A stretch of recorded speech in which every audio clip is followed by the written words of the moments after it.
Hey, everybody, welcome to another episode of This Week in Crypto Philanthropy, highlighting the top giving news, stories, and the power of crypto for good.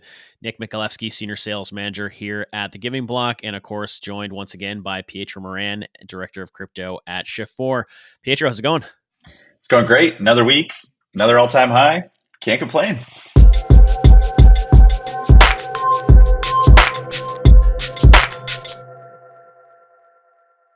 Yeah, it seems like every day we're hitting those new highs, and yeah, lots happening on the back end. So I think we're going to kind of jump right in because we are absolutely slammed. We've got a lot going on, nonprofits coming on, donors making donations. So let's jump right into it. Run through some of the agenda items, take a look at prices. We'll look at some donation stats. We'll talk about our Crypto Impact 100. If you check us on socials, you can check that out there. And of course, looking at the news. $500 in Bitcoin when you get started with the giving block still going on. And with that, 94,000. We touched 95,000 for a minute. But yeah, Pietro, what's going on? I'll take it as long as it shows on the chart, right?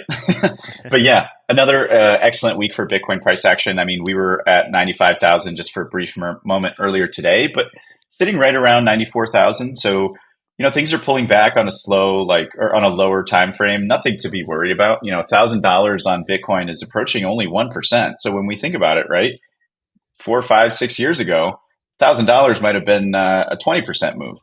So that's kind of a crazy thing to think about. Other assets still doing pretty well. Ethereum at 3,000, Solana 233. And then, this isn't shown in the price chart, but stablecoins are increasing in usage. And that's something that we monitor to show whether the crypto ecosystem is healthy. Like, is more money coming into the industry? And unequivocal answer is yes. So it's been another great week. The long and short of it is this is bull market price action, right? It's kind of fun to get consistently positive reviews and updates to you guys.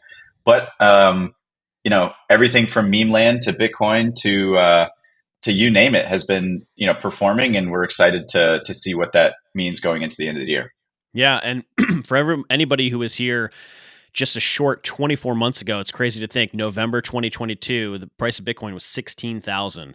I put a little tweet out about that a few minutes ago. So again, shout out to the organizations and the nonprofits that built relationships way back when and made a home for crypto donors back then.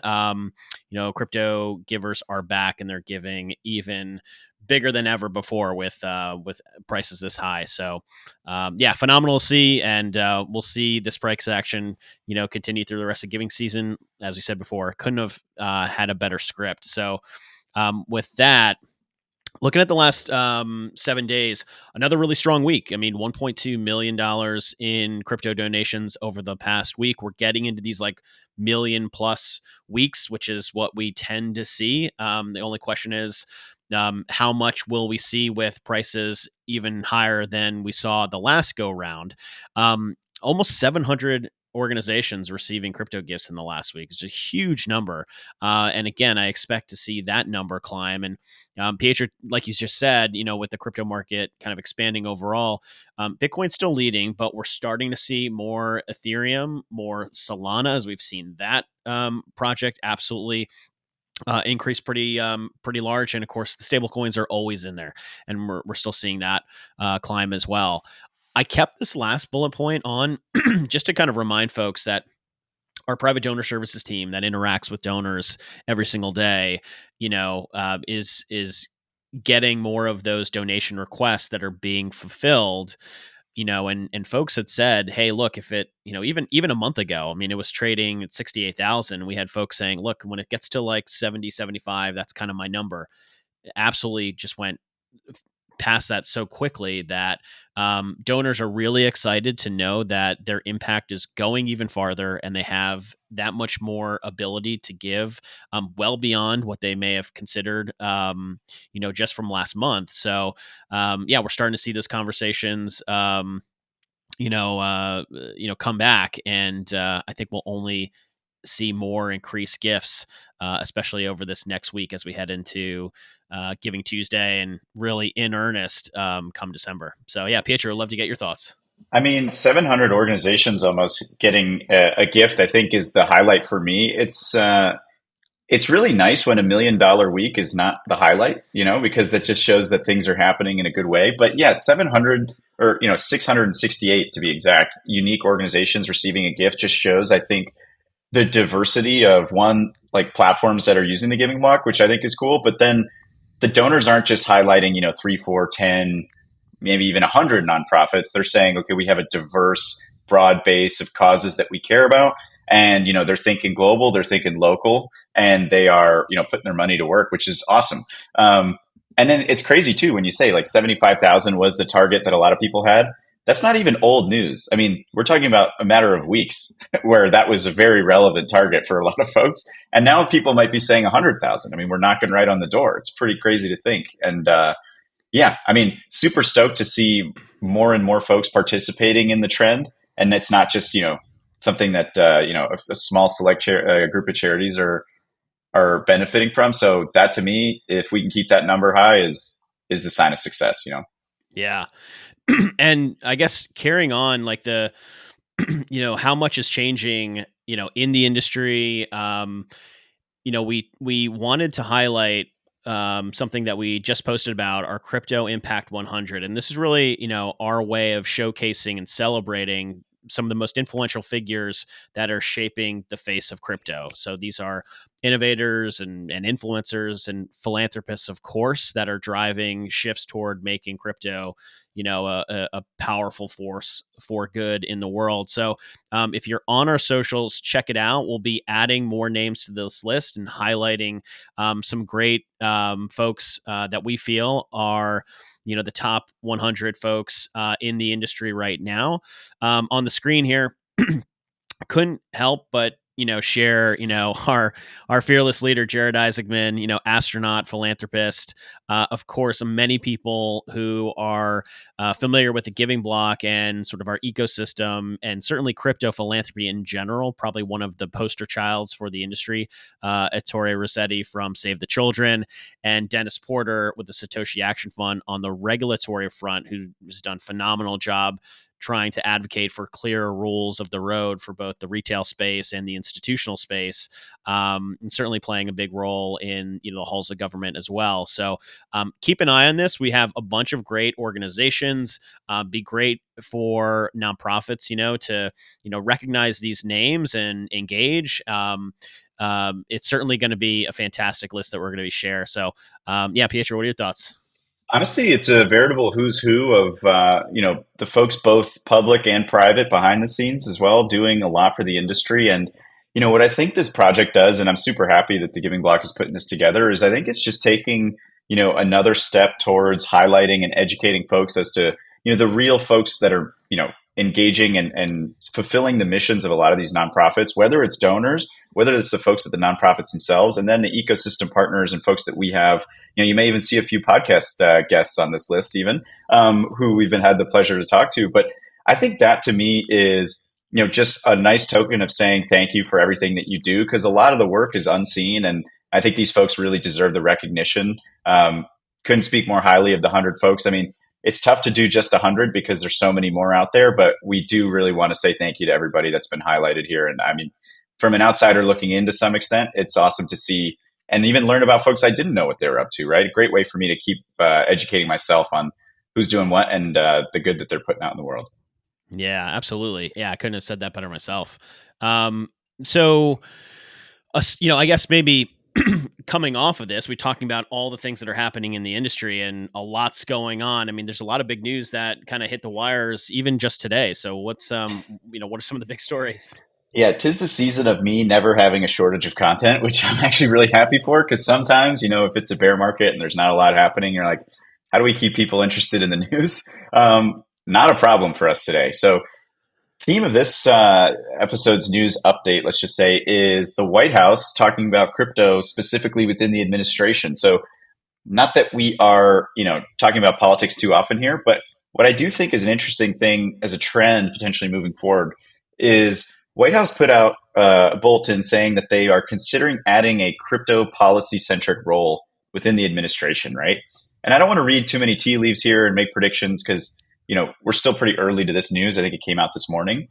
But I think it's really cool and emphasizes the impact that crypto is having in the general, market economy and in people's mind share. That this is something that's topical for folks. It was topical on both campaigns, talking points. And so what'll be interesting to see is to have that more direct advocacy in the White House, in the halls of Congress, the Senate, folks that have been advocating for, reasonable rules of the road to regulate crypto. I think this could be a really interesting development to keep tabs on. So we'll follow up on this and see what manifests maybe in the next year or so during the first 100 days, see if it's something that comes to fruition. But I just think it's really cool, like the Overton window that people, the Overton window is shifting. People are thinking about crypto more as a mainstream mainstay part of our, daily consumer or commercial lives.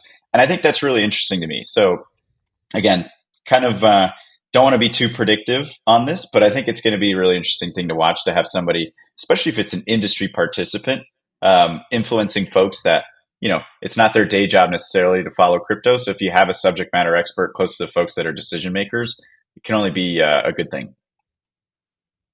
Yeah, I mean, certainly, I think it just continues this, theme of legitimacy and maturity for the space. So, yeah, really cool to watch this development. Yeah, Totally. Yeah, couldn't agree more. I mean, the other stuff that we have here in the news update, kind of fun facts. I like to share some of these out. I know for folks who aren't maybe as wonky or as interested as myself, but for folks who are more, in the trading world, the Bitcoin ETF market just had options launch on it. And so an options contract is another way to trade a financial product. And it's an instrument that a lot of people have been asking for from the regulators to approve, because when you buy the Bitcoin ETF, it's kind of the same as buying Bitcoin. Options allow you a little more flexibility and a lot more strategies in terms of how you can optimize your portfolio. It's definitely something the institutions are interested in as well. I think for those folks that are really kind of heavy in the finance side of Bitcoin and crypto, this is something that they've been really keen on. And we noticed on the first day of trading, which is the 19th, would be yesterday per our recording here, we saw almost $2 billion of volume on that one single ETF options contract. So what does that say to me? There's just like no shortage of appetite for these financial instruments. People are looking at them and saying, okay, this is something we actually wanted. There's a product market fit. It isn't just a bridge to nowhere. And the institutions seem to be having a, veritable field day with, these enhanced products that are coming out to market. I think it's also just, to your point, Nick, more legitimacy. When more and more financial products are around a certain instrument or asset, it just shows that regulators and folks who are kind of enforcing the rules are more comfortable around it. So, would love to get your take on that, just to see, you from your seat, like how you think of it. But in my mind, like positive improvement. Maybe it's not going to affect us in our daily lives, but just more is more in that case. Yeah, I mean, for nonprofits that are listening, keep in mind that this is where supporters on the retail side, supporters that have significant assets that maybe are trading through more larger institutional infrastructure. I mean, this just allows folks to this also gives Bitcoin just a much deeper liquidity pool. I mean, now it's in the deepest liquidity pool on the planet, and especially on the institutional side, like we've gotten to this point, even with the launch of the ETFs, with only 20% of institutional capital deployed. Now that you've got options, you've got much more fine tuning and tweaking, like you said, for institutional players especially, and they can take bigger positions in this market now. So options are just a fantastic tool to lubricate that capital on the institutional side and on the retail side.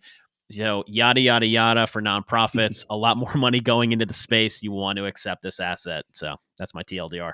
That's a great through line. Yeah, I would say, especially for folks who are familiar with the idea of hedging your exposure, options are a great way to do that. It just means more sophisticated players can, bring their strategies to this asset class. I think it's going to be really great to see what the effect is over time. Next fun fact here. This one's just a little wonky, but I thought it was really cool. The Kingdom of Bhutan, for anybody who's even heard of that, smaller country, but nonetheless very important in the Bitcoin ecosystem. because they are actually mining Bitcoin. But 39% of their yearly GDP is what they hold in Bitcoin assets. So, I mean, that is really interesting to see some of these, maybe smaller, not as globally influential nation states saying Bitcoin is going to be our conduit to the global financial system. We're going to have a reserve around our Bitcoin strategy. We're going to hold on to it as an asset on our balance sheet. And I think it's just one of those things that's like the tip of the iceberg for more and more, large, when you think about the largest institutions in the world, the governments are the largest, right? That's as big as you get. And, even if it starts on a small scale in Bhutan, very, very promising to see folks getting comfortable, and would love to, watch their progress to see if they commit to this. And it sounds like they have. I know they've been mining Bitcoin for some years now, and they seem very supportive. It's just another great touch point to see folks, all the way up in the halls of government adopting this, and, leveraging some sort of a Bitcoin strategy, as we're starting to see in the US that's becoming more favorable. It dovetails really well with the next point, which is to say that BlackRock just put a note out saying they are seeing renewed interest, enthusiasm, and I would say maybe even a little FOMO, if I could read between the lines, around folks seeing, the discussions around a Bitcoin strategic reserve. So it's one thing for the Kingdom of Bhutan to do it. It's another thing for the US government to do it. And, just to take President Trump at his word from the conference he had in Nashville, he said that he wants to enable the US to have a strategic Bitcoin reserve the same way that we hold gold as a country. Maybe we have a little bit of diversification into crypto, and specifically Bitcoin. And I think a lot of institutions are seeing that as a kind of green light for the industry, and saying, okay, well, if we're going to do it at the highest, level, then it's comfortable for us, our clients, et cetera, to get involved. So couldn't be more interested to follow along with this. But, we're still early days. We don't want to claim something's going to happen before it does, but things are trending in the right direction. Yeah, really interesting development. I wouldn't have guessed that this whole nation state kind of part of the game theory, so to speak, would be playing out this soon. I remember hearing about this stuff even just a couple of years ago in the last cycle, and kind of thought that would be much further afield, in the next decade. And here we are potentially talking about things like that, in the next year coming up. Again, we'll see how, that tracks, but pretty incredible, acceleration on the timeline. I'm always reminded of the quote, slowly first and all at once, right? 2 years ago, we would have thought this is a complete moonshot. And now we're talking about maybe next year we have, we've already had a bill introduced by Senator Lummis talking about doing this. And so, the foundation is there. The question is, does it happen, and how soon? So really, really epic. I mean, if you've been in the ecosystem for long enough, these are the things that people were dreaming about, 5, 10 years ago for crypto. And now it's like, it's actually almost here. We're knocking on the doorstep. Last fun piece of news that is just kind of for folks that might be interested. Coinbase Wallet, which folks might be familiar with. Coinbase, one of the largest crypto players in the world, US domiciled exchange. They are offering 4% or 4.7% APY rewards for your USDC. So a lot of folks are thinking about this like a high interest savings account. And it's a really cool financial product for folks who don't necessarily have access to interest bearing deposits. Maybe you go to your bank and they're offering you 50 basis points, maybe 1%, maybe 2% if they're calling it a high interest savings account. 4.7, that's a lot higher, Nick. What do you think about this? Yeah, I mean, I definitely see that. It's going to be I think it's a really attractive option. I mean, we always see stable coins with a really strong presence in our donation totals, people shifting those dollars into digital dollars. And if you can get yield off that, then, that extra capital, allows to grow even faster. And I think that'll allow for, increased propensity for giving to continue in that asset. So, from the fundraising side of things, I mean, I'd absolutely cheer this move. Hopefully it, is widely and well received.